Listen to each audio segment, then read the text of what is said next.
شيء وقالت النصارى ليست اليهود آمنت باللہ صدق اللہ مولانا العظیم۔ معزز و مکرم سامعین، کروڑا بار شکر ہے اس پروردگار عالم کا کہ جس نے آج کی صبح ہمیں پھر سے زندگی عطا فرمائی اور ہمیں یہ سعادت اور توفیق دی کہ ہم اپنے پروردگار کے ہاں آ کر سجدہ ریز ہوئے۔ اللہ تعالیٰ نے پچھلی قوموں میں سے خاص طور پر یہود و نصارہ کے ایک خاص معاملے کا تبصرہ فرمایا وقالت الیہود لیست النصارى علی شیء۔ کہتے تھے یہودی کہ جو نصارہ ہیں وہ کچھ بھی نہیں، وہ غلطی پر ہیں، ہم حق پہ ہیں۔ وقالت النصارى لیست الیہود علی شیء، اور کہتے تھے نصارہ کہ نہیں ہیں یہودی کچھ بھی، یعنی ہم حق پہ ہیں وہ غلط ہیں۔ وہم یتلون الکتاب، حالانکہ وہ کتاب کی تلاوت بھی کرتے تھے، جو اللہ کی طرف سے نازل شدہ کتاب تھی، صحیفے تھے، ان کی تلاوتیں بھی کرتے تھے وہ۔ کذالک قال الذین لا یعلمون مثل قولہم، اور اسی طرح کہا ان لوگوں نے ان کی مثل جو نہیں جانتے تھے۔ پہلے یہ اختلاف تھا پڑھے لکھے لوگوں کا، جو کتاب پڑھتے تھے، جو یہود و نصارہ کے علماء تھے، ان کا آپس کا اختلاف تھا، علمی اختلاف تھا۔ پھر ان کا علمی اختلاف اس قدر عروج پکڑ گیا کہ پھر کچھ نہ جاننے والے بھی انہی کی مثل کہنے لگے۔ جو نہیں جانتے تھے نا، وہ بھی انہیں پڑھی لکھے لوگوں کی مثل تبصرہ کرنے لگے اور آپس میں بحث مباحث کرنے لگے، اختلاف کرنے لگے۔ فاللہ یحکم بینہم یوم القیامہ، پس اللہ فیصلہ فرمائے گا ان کے درمیان قیامت کے دن، فیما کانوا فیہ یختلفون، اس میں جو وہ اختلاف کرتے تھے۔ یہ اختلافات آج محض اس امت میں نہیں بلکہ پیچھے یہود و نصارہ کے اختلافات اس قدر تھے۔ وہ کہتے تھے، یہودی کہتے تھے کہ ہم ہی ٹھیک ہیں، نصارہ کہتے تھے ہم ہی ٹھیک ہیں، ٹھیک ہے نا۔ ان کے پڑھے لکھے لوگ، علماء طبقہ جو تھا، انہوں نے آپس میں اختلافات کیا، پھر وہ اختلافات عوام کے اندر لے کر آئے، جو لوگ کچھ نہ جانتے تھے۔ لا یعلمون فرمایا جو نہیں جانتے تھے، مثل قولہم، انہوں نے بھی پڑھے لکھے لوگوں کی طرح تبصرہ کیا، بات شروع کر دی۔ اور یہ دراصل معاملہ کن کا تھا؟ علماء کا تھا، علمی اختلافات عوام کے اندر لے کر آئے وہ۔ پھر عوام بھی آپس کے اندر علم نہ ہونے کے باوجود آپس کے اندر انہوں نے تبصرے شروع کر دیے، اختلافات شروع کر دیے۔ رب تعالیٰ فرماتا ہے کہ وہ یعنی دونوں ایک دوسرے کو کافر سمجھتے تھے۔ وہ جہنمی ہے، وہ کہتا تھا نہیں وہ جہنمی ہے، وہ کہتا ہم جنتی ہیں، وہ کہتا تھا نہیں ہم جنتی ہیں، ٹھیک ہے نا۔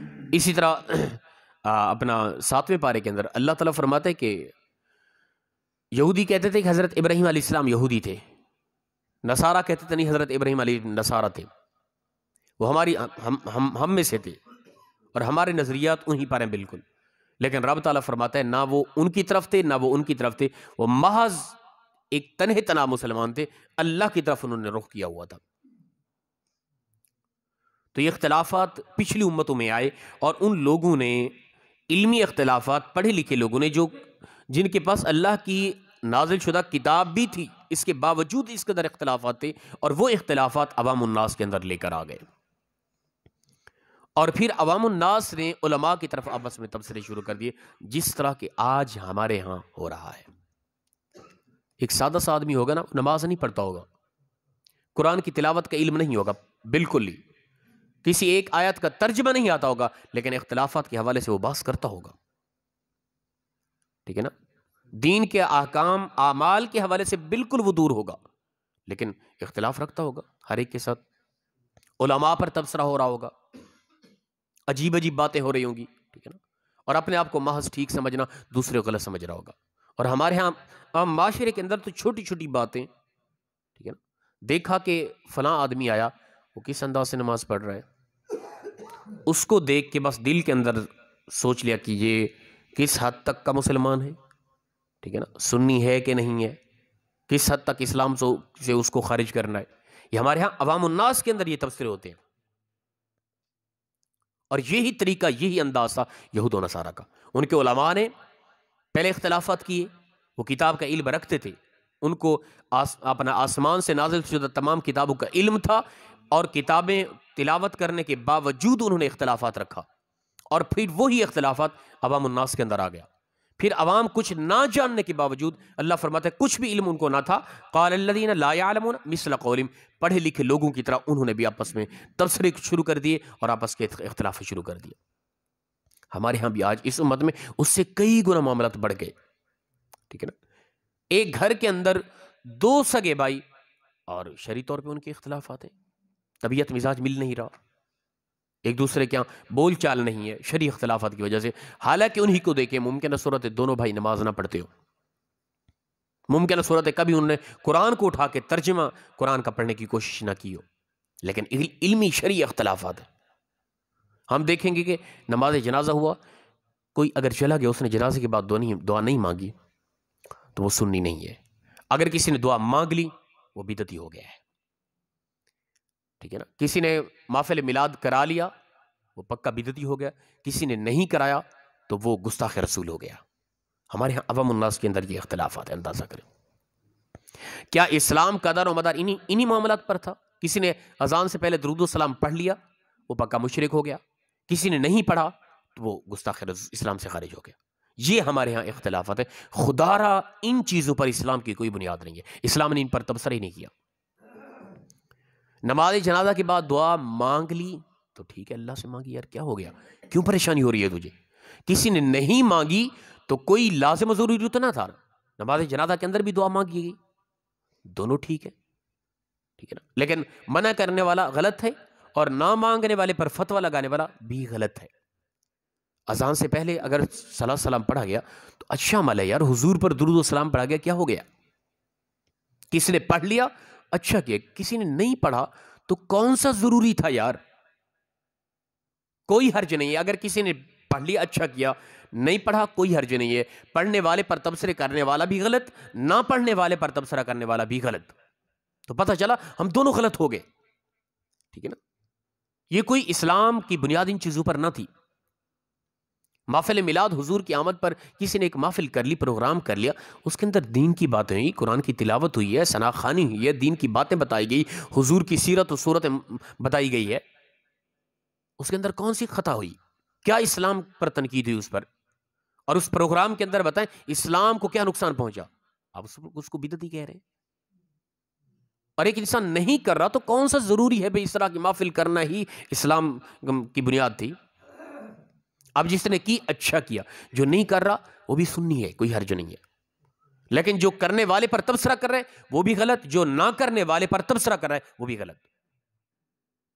ہمارے ہاں طبیعتیں بگڑ گئی ہیں، این اسی طرح یہود و نصارہ کی طرح ہماری عوام الناس کے اندر ہمارے علماء نے یہ اختلافات سٹیجوں پر لے کر آئے، عوام کے سامنے رکھ دیا، بھئی علمی اختلافات، عقائد کے حوالے سے اختلافات عوام کے سامنے رکھے، عوام نے فیصلہ کرنا ہے۔ خاک عوام، بھئی ایک بندہ بیچارہ سادہ آدمی ہے، مزدور ہے، وہ ٹھیک ہے نا، کوئی کام کرتا ہے، اس کو قرآن حدیث کا پتہ نہیں ہے، وہ نماز نہیں پڑھتا، دین سے دور ہے، وہ سود کے کاروبار میں لگا ہوا ہے، وہ نشے کے اندر شرابی زانی ہے، اس کی کیا کیا کردار، لیکن میں نے سٹیج پہ بیٹھ کر اختلاف شروع کر دیا اور وہ چیزیں ان کے سامنے رکھی کہ وہ اسلام کے اندر الجھن میں پیدا ہو گئی کہ اسلام کی حقیقت ہے کیا، سمجھ نہیں آ رہی اسلام کی۔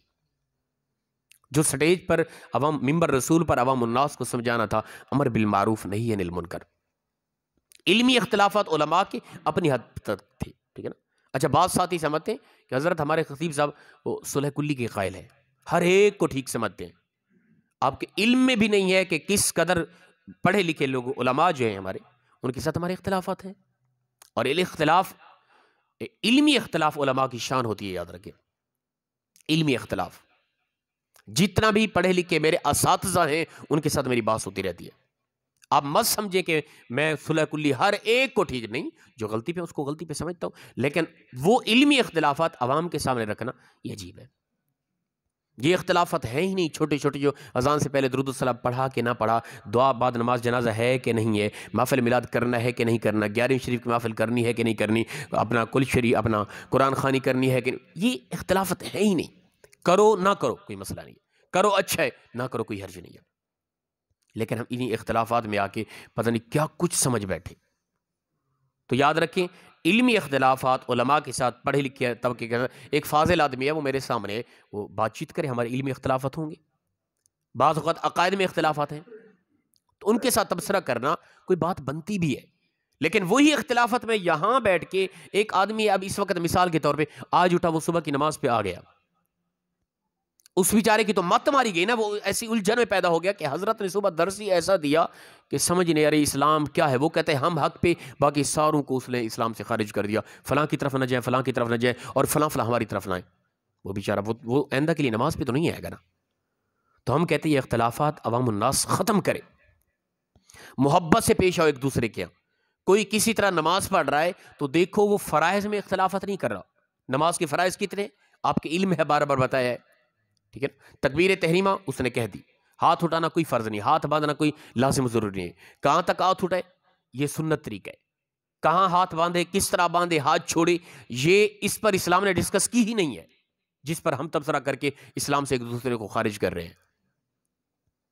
تکبیر تحریمہ اللہ اکبر کہہ دیا، قیام کر لیا، کھڑا ہو گیا، کس طرح ہوا اس پر اسلام نے کوئی ڈسکس نہیں کی خاص، وہ سنتوں میں آتا ہے، ٹھیک ہے نا۔ قیام اپنا تکبیر، قیام، قرات، رکوع، سجود، اتحیات، قعدہ اخیرہ اور سلام، یہ چیزیں فرائض، اگر کسی نے یہ کر دی اس کی نماز ہو گئی ہے۔ اسلام نے اس کی نماز کو قبول کر لیا، اللہ نے اس کی نماز کو قبول کر لیا۔ اسلام کہتے اس کی نماز مکمل ہو گئی، میں اور آپ کہتے نہیں جی وہ تو رفع دین کر رہا تھا، وہ تو ہاتھ اونچے باندھا ہوا تھا، یا اس نے ہاتھ ناف کے نیچے باندھا ہوا تھا۔ اس پر ہمارے تبصرے، جس کو اسلام نے ڈسکس کیا نہیں، اس پر ہم تبصرے کر کے اسلام سے خارج کریں گے دوسرے کو نہ۔ میرے بھائی، میں جب بھی اس طرح کی اختلاف کی بات کرتا ہوں، میں کہتا ہوں اختلاف ختم کرے، عوام الناس ایک دوسرے کے ساتھ پیار محبت سے رہے۔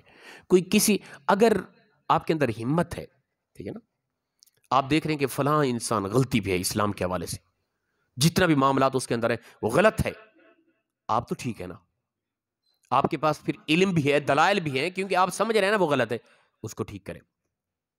یہ ہے اسلام کا مزاج۔ اور پھر ٹھیک کرنے کا کیا طریقہ ہے؟ اس سے متنفر ہو کہ نہ، ادعو الی سبیل ربک بالحکمت والموعظۃ الحسنہ، فرمایا اللہ کے دین کی طرف لوگوں کو بلاؤ مواعظ حسنہ کے ساتھ، خوبصورت انداز، خوبصورت لہجہ، خوبصورت طریقے سے، میٹھے انداز سے لوگوں کو بلاؤ، ٹھیک ہے نا۔ نہ کہ کوئی آیا اس کو میں نے اس پر فتویٰ لگا کہ اس کو اپنے آپ سے دور کر دیا، متنفر ہوگا اگر وہ غلطی پر ہے، وہ امتی تو ہے یار، حضور کا امتی تو ہے نا، کم از کم کلمہ گو تو ہے نا۔ اگر کچھ شرعی مسائل کے اندر اختلافات ہیں ان کے ساتھ ہمارے، تو ان کو ٹھیک کرنے کے لیے سب سے پہلے محبت دیں۔ ہمارے اس طرح کی چیز بالکل نہیں ہے۔ تو یہ طریقہ تھا یہود و نصارہ کا، پچھلی قوموں کا۔ یہ امت تو سب سے بہترین امت تھی، کنتم خیر امہ، تم تو سب سے بہترین امت ہو، لیکن ان سے بھی زیادہ ہم نے اختلافات کر رکھے، اور ہو بہو یہی طریقہ تھا۔ اللہ فرماتا ہے یہودی اور یہود و نصارہ وہ کہتے تھے بس ہم ہی ہیں، آپ اپنے آپ کو مسلمان صحیح جنتی سمجھنا، دوسرے کو بالکل اسلام سے خارج اور جہنمی سمجھنا، یہ ان کا طریقہ تھا۔ اور پھر علماء کے یہ اختلاف، وہم یتلون الکتاب، وہ کتاب کی تلاوت کرنے کے باوجود بھی ان کے ہاں اختلافات تھا۔ ہمارے پاس قرآن بھی موجود ہے اللہ کا، ٹھیک ہے نا، آسمانی کتاب نازل شدہ، اور اس کے باوجود پڑھتے بھی یہی ہیں، اور پھر بھی اس کے اندر اختلافات ہیں ہمارے۔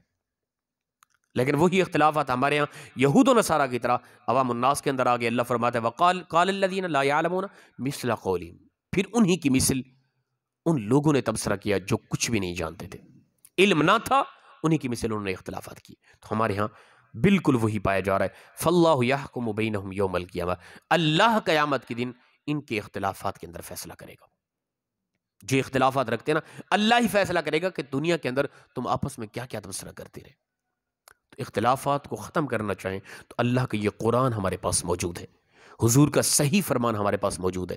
اختلافات اسلام کے اندر نہیں، اختلافات ہماری طبیعتوں، ہمارے مزاج کے اندر اختلافات ہیں۔ تو میں یہاں پہ یہی کہوں گا آپس میں کوئی اختلافات نہ رکھے۔ ہاں کوئی پڑھا لکھا آدمی آ کے، کوئی فاضل آدمی باہر کا آ کے آپ کے مسلک پہ تنقید کرتا ہے، اختلافات کرتے ہیں، آپ کے حضرت ہم تو عوامی لوگ ہیں نا، ہمیں تو نہیں نا علم، ہمارے حضرت خطیب صاحب ہیں، ٹھیک ہے نا، اب ان سے آپ بات کریں ہمارے سامنے تو مسئلے کی وضاحت وہاں پہ ہو جائے گی، نہ کہ کوئی پڑھا لکھا آ کے یا میری طرح کا میں یہاں بیٹھ کے اپنے مقتدیوں کو اختلافات میں الجھاتا رہوں اور اسلام کی حقیقت کیا ہے اس معاملے میں الجھا دوں، تو مجھ سے بڑا ناداں کوئی نہیں ہے۔ میرا یہاں کام ہے امر بالمعروف نہی عن المنکر، نیکی کا حکم، برائی سے روکنا، نماز کی تلقین، قرآن کی تلاوت کی تلقین، تعلیم قرآن کی تلقین، حسن اخلاق کی تلقین، حقوق اللہ، حقوق العباد کے حوالے سے میں توجہ دلاؤں، یہ خوبصورت انداز ہے۔ ہاں کوئی پڑھا لکھا میرے مد مقابل آئے، کوئی فاضل کسی ادارے کا، وہ میرے مسلک پہ تنقید کر رہا ہے، تو اس کی میری بات بھی بنتی ہے۔ تو اس حوالے سے میں نے اور آپ نے خاص طور پہ غور کرنا ہے، آپس میں اختلافات ختم کریں، محبت سے رہیں۔ کوئی بھی ہے اس کے اندر کوئی غلطی نظر آ رہی ہے، آپ ہمت کریں اس کی غلطی کو علمی دلائل سے دور کرنے کی کوشش کریں۔ اللہ پاک ہم سب کو اتفاق و اتحاد کی دولت نصیب فرمائے۔ وآخر دعوانا الحمد للہ رب العالمین۔